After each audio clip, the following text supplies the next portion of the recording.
The first time I saw the file, I had to stop myself from smiling. I told myself it was pride, professional satisfaction, that the adrenaline in my chest came from being needed again.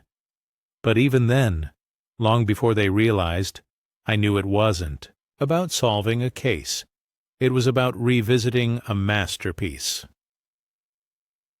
Detective Claire Winslow slid the folder across the table with the same reverence most people reserved for autopsy reports or confession letters. Her eyes, sharp and doubting, hovered above the file like a hawk, watching me flip through it. "This one's different," she said. 4 victims, no prints, no blood trail, not even a hair.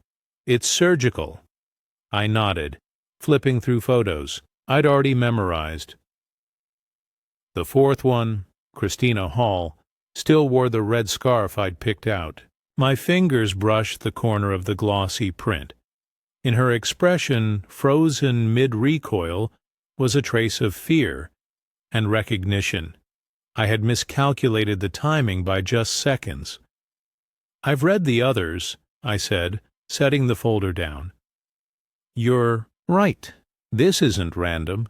Winslow narrowed her eyes. "So you'll help us?"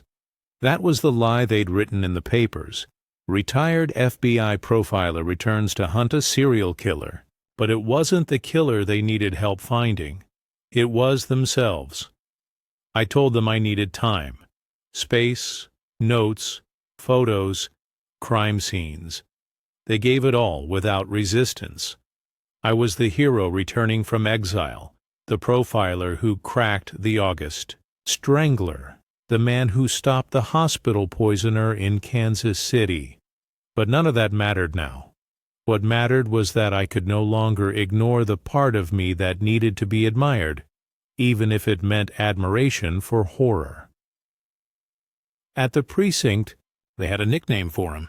For me, they called him the Vanishing Point, because each victim disappeared from their known routines. No break-ins, no forced entries. They'd just vanish and later reappear, posed, preserved, precise, as if death was an art form. The term made me blush the first time I heard it. It wasn't just flattery, it was understanding. Claire walked me through the investigation room. The walls were lined with timelines, maps, red strings, digital boards, faces, lives, fractures. "You'll have full access," she said, motioning to the evidence board. "We've hit a wall. The chief said if anyone can find the pattern, it's you." I smiled again. This time I let it show. "Let's start with the second victim," I said. "That's where things became intentional." She blinked. "How do you know?" "Because the first one was emotion," I said. "The second one is always calculation." She stared at me for a moment longer than necessary. I pretended not to notice. We spent 3 hours in the room. I walked her through the patterns I'd already used. Motive threads, kill timelines. I pointed out that all victims lived within 3 blocks of a particular subway line, not something visible from home or work, but from their gym attendance logs. That took them a week to uncover. I already knew. Claire scribbled notes as if I were some forensic oracle. I almost envied her. She still believed in the hunt, in the myth of the hunter and the hunted. But we were the same, just animals following, scent and shadow, some of us better at hiding the smell of blood. That night, I returned to the hotel they'd put me up in, expensive, quiet, anonymous. I locked the door, closed the blinds, and pulled out the notebook I hadn't touched in 6 months. My kill journal. I opened to the last page, Christina Hall. Under her name, I'd left it blank, unfinished. Not because I forgot, but because I wanted to come back and study the aftermath. It's one thing to kill, it's another to investigate yourself. It wasn't about ego, not entirely. It was about immortality. There are millions of unsolved murders. But how? Many killers get to analyze themselves in public. How many become legends in their own lifetimes? I closed the notebook and took a long breath. Tomorrow I'd start guiding them toward the fifth. And if they were clever, if Claire was clever, maybe they'd get close.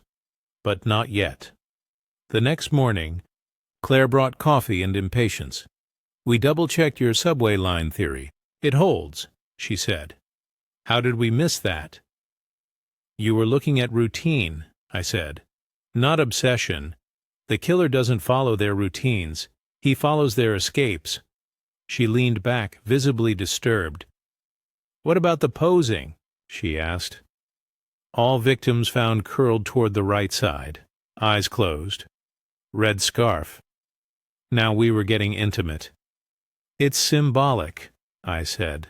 "Rebirth. Positioning them as if they're sleeping. The scarf is transitional. Bloodless murder with a symbol of warmth. A contradiction." She scribbled furiously. "But that," I added, "was the killer's mistake." Her pen paused. "The scarf?" she asked. I nodded. "He didn't start with it. It showed up with the third. That's not routine. That's ritual, meaning he got comfortable. Comfortable killers make mistakes." She nodded, impressed. The scarf had been an indulgence, something sentimental. It had belonged to someone I once loved. Or maybe that was a story I told myself. Either way, it humanized the act. And humanizing murder is the first crack in any perfect plan. We visited the crime scenes, one by one. The second victim's apartment, the alley behind the gym where the third was found. I let Claire watch me think. She believed in the power of my silence, but the truth was, I was reliving.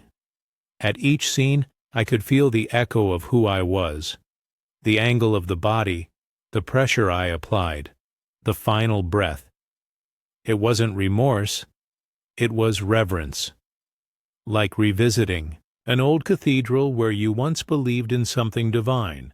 Claire, unaware, followed my every glance. "You're seeing something," she said outside the gym. "What is it?" I paused. "The killer's pace is shortening," I said.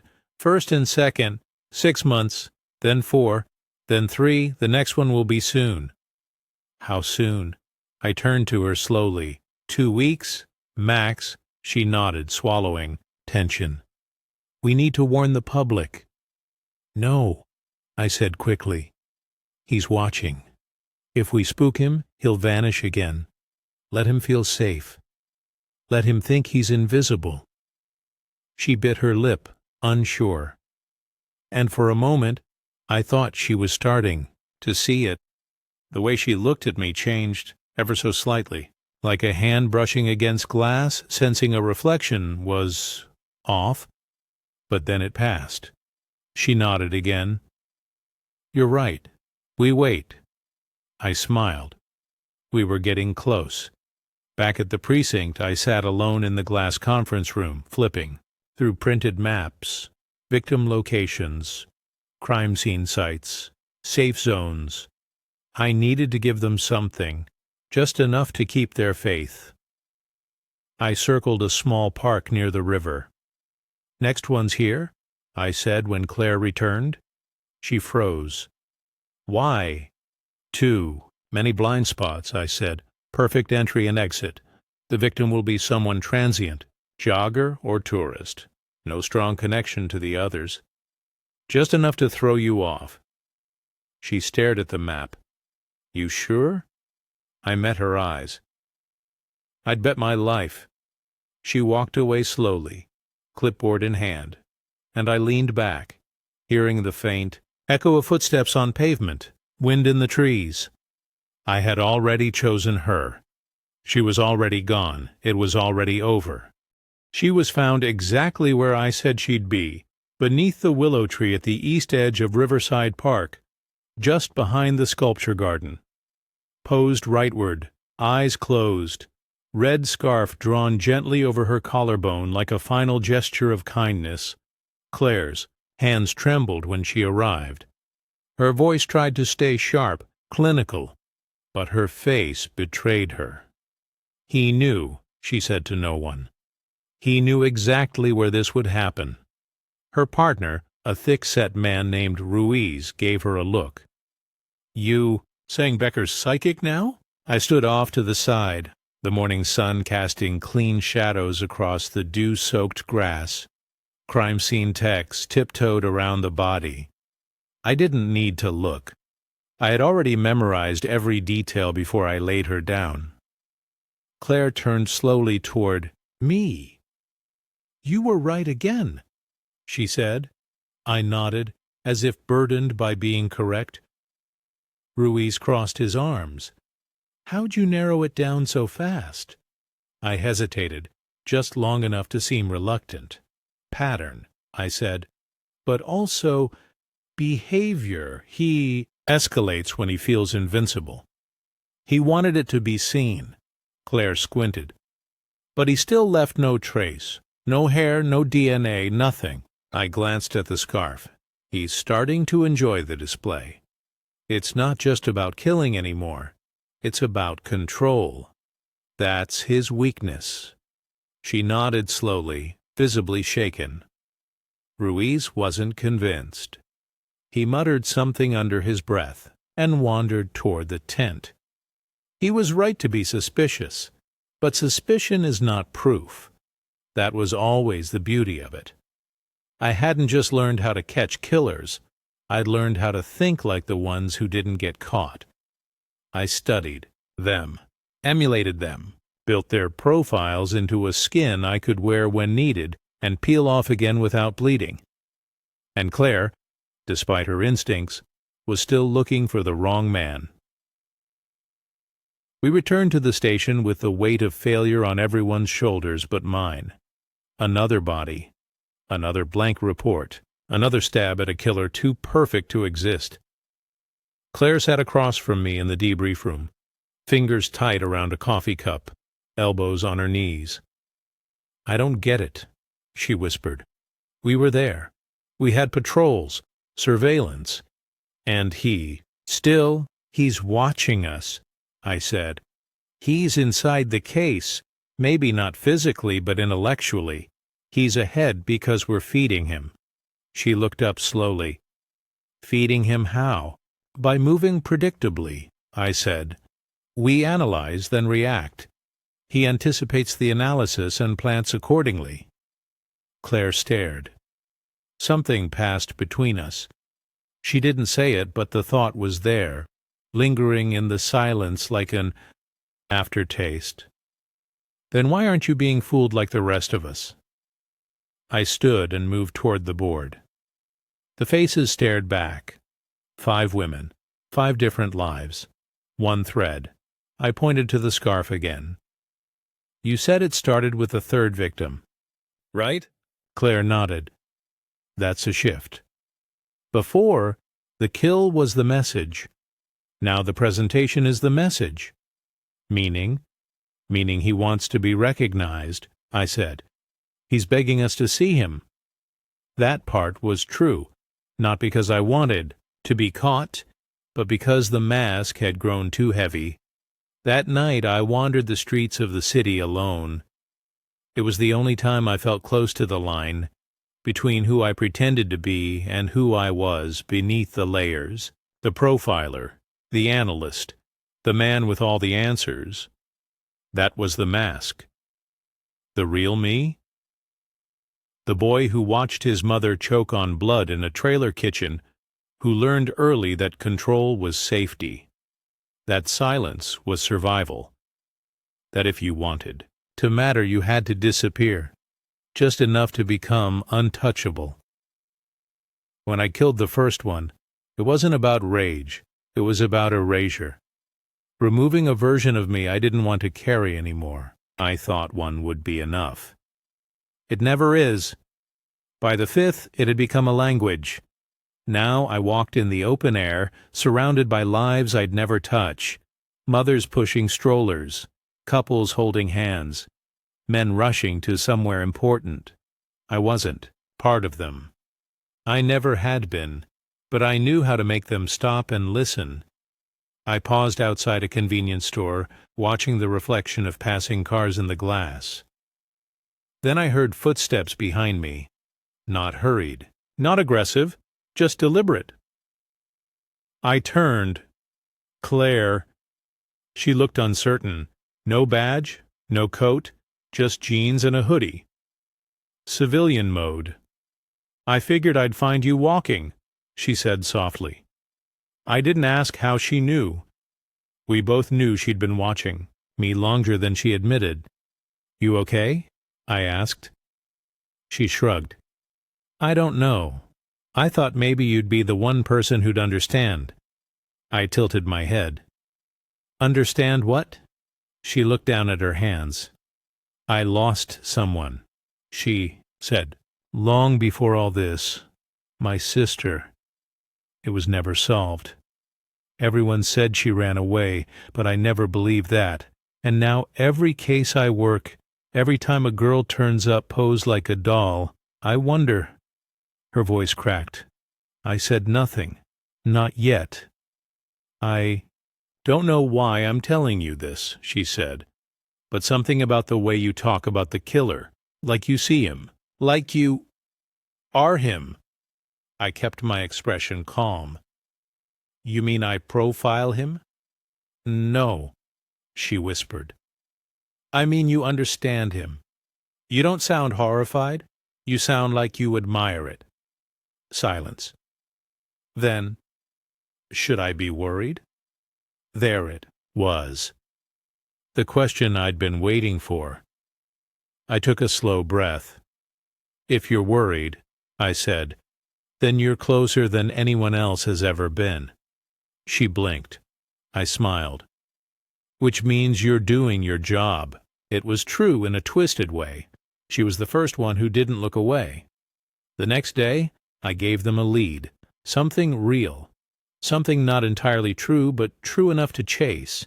A man seen loitering near the last two scenes. Homeless. Mid-30s. Scar on his cheek. They ran with it. Ruiz and Claire chased the phantom suspect all over town. They brought in 3 men who loosely matched the description. None stuck, but it gave them movement, motion, a sense that they were catching up. It also bought me time. I started writing again, but this time not in my notebook. I began a letter, not to the police, not to Claire, to the public. A manifesto of sorts, written in third person, a deep analysis of the killer's mindset. Pseudo-intellectual garbage cloaked in forensic terms. The narcissistic triangulation of visibility and precision. The emotional neutrality of murder as statement. I'd leave it in the next victim's coat pocket. That would stir things, because nothing draws fire like a killer trying to explain himself. And I was ready for fire. Claire returned that evening looking tired, irritated. "No leads," she said. I sipped coffee. "That's because you're looking at footprints," I said. "You need to study shadow." She gave me a sharp look. "What's that supposed to mean?" "The killer isn't leaving clues. He's leaving absences. Spaces where something should be. That's his language. He removes, rearranges." She folded her arms. "You talk like him again." I paused. "Maybe he talks like me." She froze. I let the silence stretch. Then she asked, "Do you think he's watching us?" "Oh, definitely," I said. "He's always watching. Probably even listening." She shivered, rubbing her arms. "If we don't catch him soon, this will get worse." I nodded, gazing out the window. "It already is." I selected the 6th victim carefully. Someone outside the known cluster. A nurse who worked overnight shifts 2 towns over. Different city jurisdiction. No prior connection to any of the 5. It was a test. Would they link it? Would Claire feel the same fingerprints even without the red scarf? I left that piece behind this time. I posed her differently. A slight variation. Still right-facing. still serene, but no scarf, no visual cue. The letter was folded inside her pocket, neatly typed, labeled, "For whom it may concern." I watched from across the street as the crime scene erupted the next day. Yellow tape, cameras, a new precinct out of their depth. I was a ghost to them, just another concerned observer watching from behind the barricade. But Claire was there too. She crossed the boundary between counties, badge or not. When she saw the pose, she paled. Then she saw the pocket. She pulled the note with gloved fingers. Her eyes scanned the first few lines. Her jaw locked, and she looked around. Her gaze moved from the corpse to the trees, to the sidewalk, to the crowd. She was searching for something that didn't belong, someone. Her eyes passed over me for just a second too long, then they moved on. But the question had bloomed. She was close, closer than ever. That night, my hotel phone rang. No caller ID. I picked up. I read the note. Claire's voice said, "No hello." I waited. "You're either the most brilliant profiler I've ever met, or something else." I said nothing. She continued, "The way you described the emotional detachment, the internal power shift. You didn't guess those things. You knew them." Pause.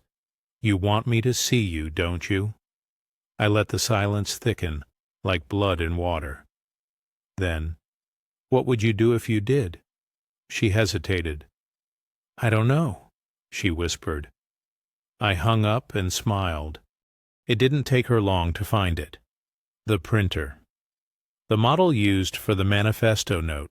It wasn't from a public library or a hospital or a church basement. It was hotel-issued. A Canon LaserJet P230 series. Only 6 were registered in the downtown district. 3 were in lobbies, 2 in executive offices. 1 was in a room. My room. Claire requested the hotel's internal network logs under the guise of broad data comparison. She knew if she asked outright, I'd hear about it. She wanted silence. But digital footprints aren't loyal to the secrets people want to keep. I got the call from the front desk that afternoon. "We had a police inquiry," the concierge said. "Nothing serious. Something about a guest printing activity history. Just protocol." I thanked him, hung up and packed. Not out of fear, but preparation. We were near the end. I didn't run. I'd never run. This wasn't about escape, it was about the finish. I checked out calmly, nodded at the desk clerk, walked 2 blocks east, and entered a diner that hadn't changed since the 80s. Fluorescent lights, cracked vinyl seats, cheap, pie with whipped topping from a can. Claire was already there, waiting at the back booth. She didn't flinch when she saw me. Her hands were on the table, flat. Not near her phone, not near a weapon. Just resting. "Coffee?" I asked. She didn't answer. I slid into the booth across from her. "You read the network logs," I said. "Saw the print record." "You didn't even mask your IP," she said, almost disappointed. "It wouldn't have mattered. You were going to find it anyway." She stared at me for a long time. Then, "Why?" I looked around the diner. Empty, save for one elderly man reading the paper and a teenager tapping on a cracked phone. Quiet, disconnected from what was about to happen. "Because it wasn't about hiding," I said. "It was about building a perfect profile. One that could never be traced back to the real face. Until the profile became so clear, someone had to see through it." She blinked. "You wanted to be caught." "No," I said. "I wanted to be understood." Her face twitched. "I did everything right," I continued. "No DNA, no signatures, not until I allowed them. I built a narrative. I guided the hunt. I shaped the story, but the only thing that mattered was whether you could break it.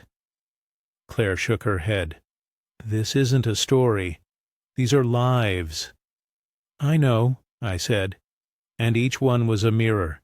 You don't kill at random when you want to be known. You kill with symmetry. She reached into her jacket slowly.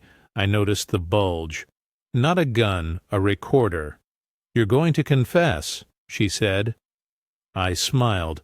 You think that's what this is? You came here, she said. You brought yourself to me. I brought you to yourself, I corrected. You needed to see how close you'd always been. You knew, somewhere. You just didn't want to believe it. She swallowed. Then she hit record. My name is William Everett Becker. I was born in Lawrence, Kansas. My mother died when I was 6. My father left a year later. I entered foster care, 10 homes by age 12. No charges, no infractions, but the records will show. I disappeared for weeks at a time. Claire's hand trembled slightly. I studied criminal psychology, not because I wanted to stop crime, because I wanted to understand how society forgave violence if it came with the right words. She leaned forward. Why now? Because this chapter's finished. That's not an answer. It's the only one I'll give. Silence filled the space between us. I didn't target random people, I said. Each one was a part of the story. Each woman reflected something I had to erase. The nurse reminded me of a woman who ignored my mother's cries. The teacher reminded me of someone who mocked me for not speaking. Christina. She reminded me of someone who once loved me and then didn't. You sound proud. I sound truthful. Claire clicked the recorder off. Slowly. Carefully. What happens now? I asked. You're going to be arrested, she said. No. You'll walk me out of here in silence. Why would I do that? Because I haven't signed anything, haven't submitted a confession, haven't handed over physical proof, and because I haven't told you about the 7th one. Her breath caught. Liar. I shook my head. She's alive, for now, but the location is only in my head. She stared, stone-faced. If you walk me out of here calmly, I said, I'll tell you where. And if I don't? Then her blood is on your hands. Her jaw clenched. You think I won't drag you out of here screaming? I think you know better than anyone that I'm always in control. And I think you want to see how this ends just as badly as I do. Claire looked down. The weight of justice, the cruelty of logic. She stood. I followed. She drove us herself. No backup. No cuffs. Just silence between us as we crossed the bridge out of the city. I gave directions one turn at a time. Not fast enough to track. Not fast enough to radio. She didn't try. I could feel it. She needed this conclusion. We pulled up to a storage unit. Number 47. Remote. Fenced in. Barely active. She exited the car first. Hand on her weapon now, but not raised. I pointed to the keypad. P311, I said. She punched it in. The door creaked upward. Inside, quiet, dim, and at the back corner, lying against a folded cot, was the 7th. Alive, unharmed, sedated, but breathing. Claire rushed forward, knelt beside her, checked vitals, then turned to me, eyes wide with fury, horror, and something worse, understanding. You didn't kill her. Not yet. You wanted me to save her. No, I said. I wanted you to choose it. The arrest came calmly. She didn't rough me up. Didn't call in backup until she had me in the back seat of her car. I watched the city recede as the sirens grew behind us. They took my name, My fingerprints, my story, but not the truth. Because the truth wasn't what I had done. It was why, and that belonged to me. Weeks passed, interviews, statements, media frenzy. They labeled me the profiler killer, called it poetic, tragic, hypnotic, a man who built his own trap. But that wasn't the trap. The trap was believing they understood. Only Claire saw it. She came to visit once, sat behind the glass, hands folded again. You could have gotten away with it. I shrugged. You caught me. No, she said. You led me. I smiled. What do you want from me now? Nothing, I said. I just wanted you to see me. She stood. I always did. She walked away. And for the first time in years, I felt whole.